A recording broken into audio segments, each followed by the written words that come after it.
Do you remember this game? You probably remember for how many hackers it had. Sup guys, I'm Stiff and I'm here to update you guys on what Comet Arms Classic is like in 2021, so that you don't have to go and download it yourself to see the state that it's in as of right now. But to cut to the chase, this is what the lobbies usually look like, and the peak time to play is around 3 PM Eastern time. And I've counted a couple of times how many people are on the game, and it's usually somewhere around 200 to 300 players. And seeing that Comet Arms had 7 million registered players over the years, it's really not that many people on the game. It also doesn't help that the game was split into two with Comet Arms Reloaded, which also has about 200 to 300 active users. But in terms of active users, majority of them are EU players, but there are still some NA players that hop on the game. And the only server that's really active right now is the European server, which makes sense because majority of them are EU players. And as for NA server, I almost never see rooms in it at all unless people are 1v1ing or playing tag to practice for free running. So if you're an NA player on the European server, East Coast players will usually get around 3 bar ping, and West Coast player will probably get 2 bar ping. And as an East Coast player, I don't really notice much lag, so it's not a bad experience for me, but for West Coast players, having 2 ping can get pretty annoying since there's a bit of delay in your inputs, which could get old pretty quickly. And if you're wondering about quarantine, you'll still find at least 1 or 2 no spec, no mutagen rooms, which is way lower than it used to be a few years ago, but I'll mention more about quarantine later in the video.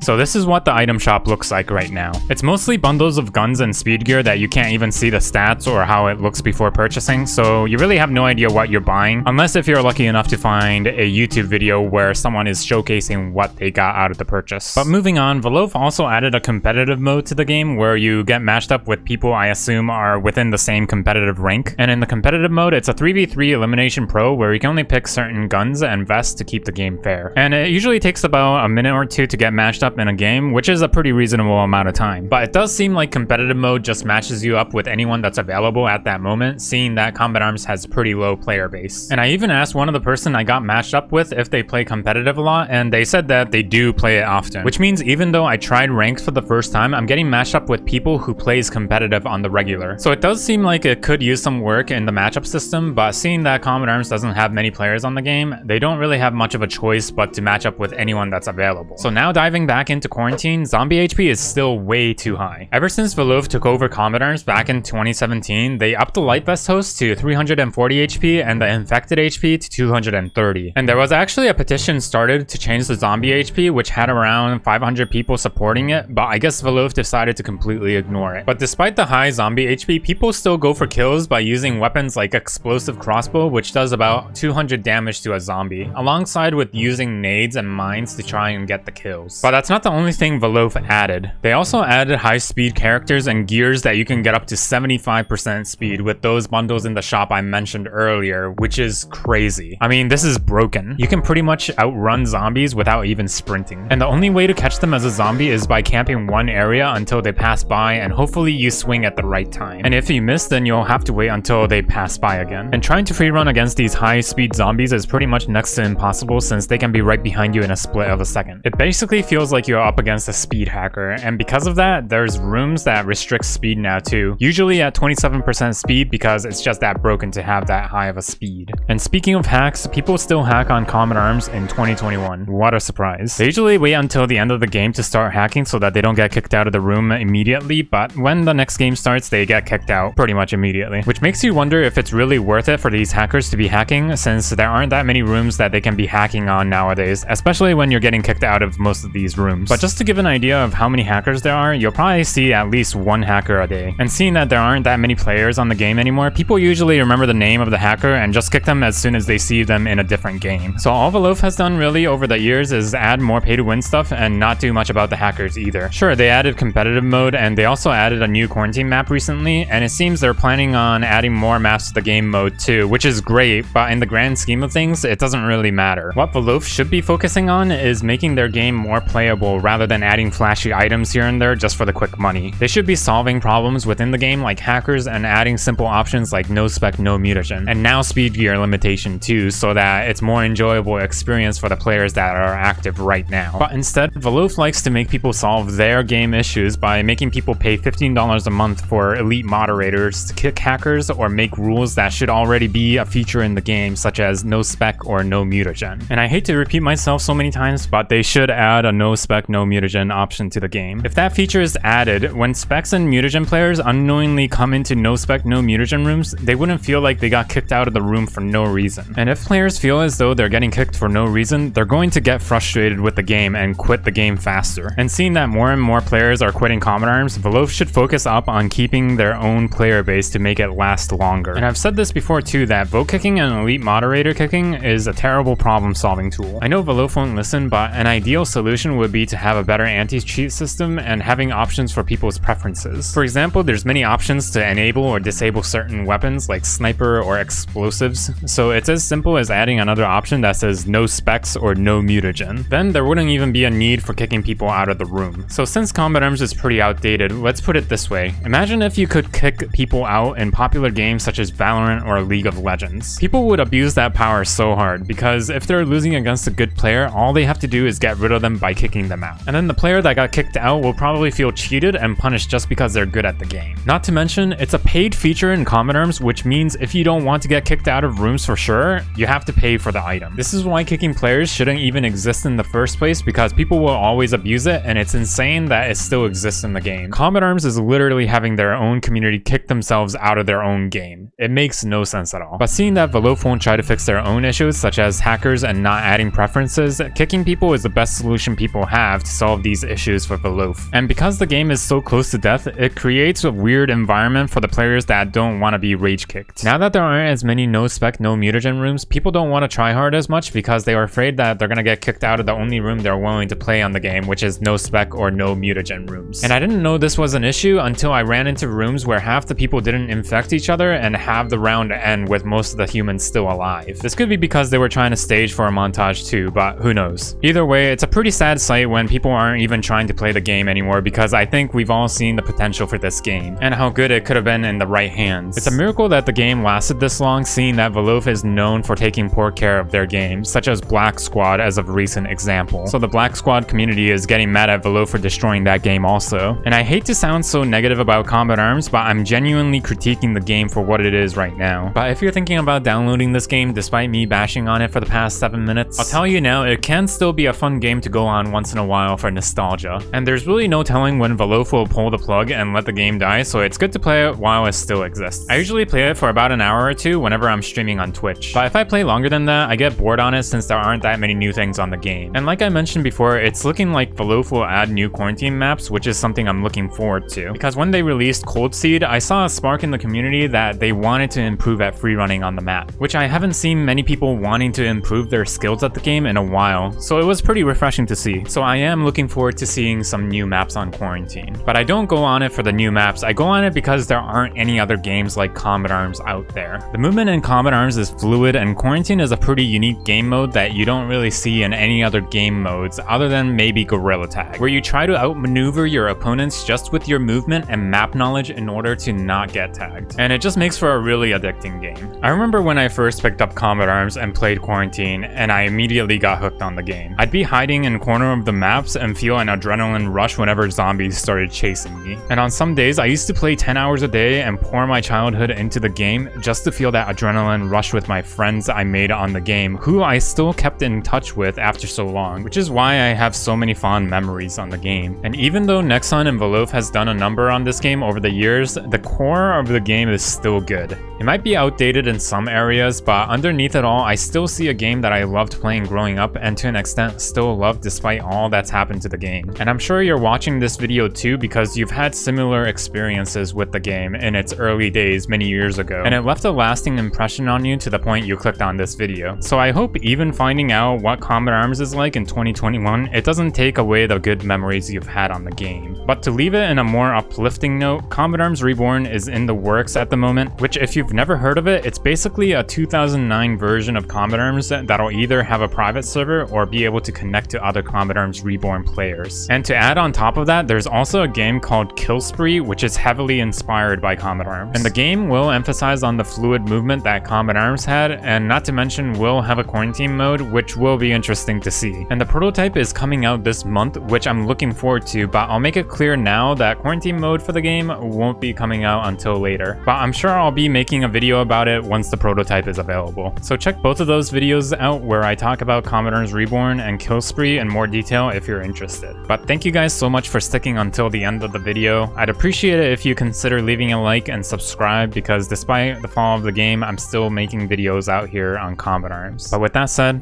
I'll see you guys next time. Peace.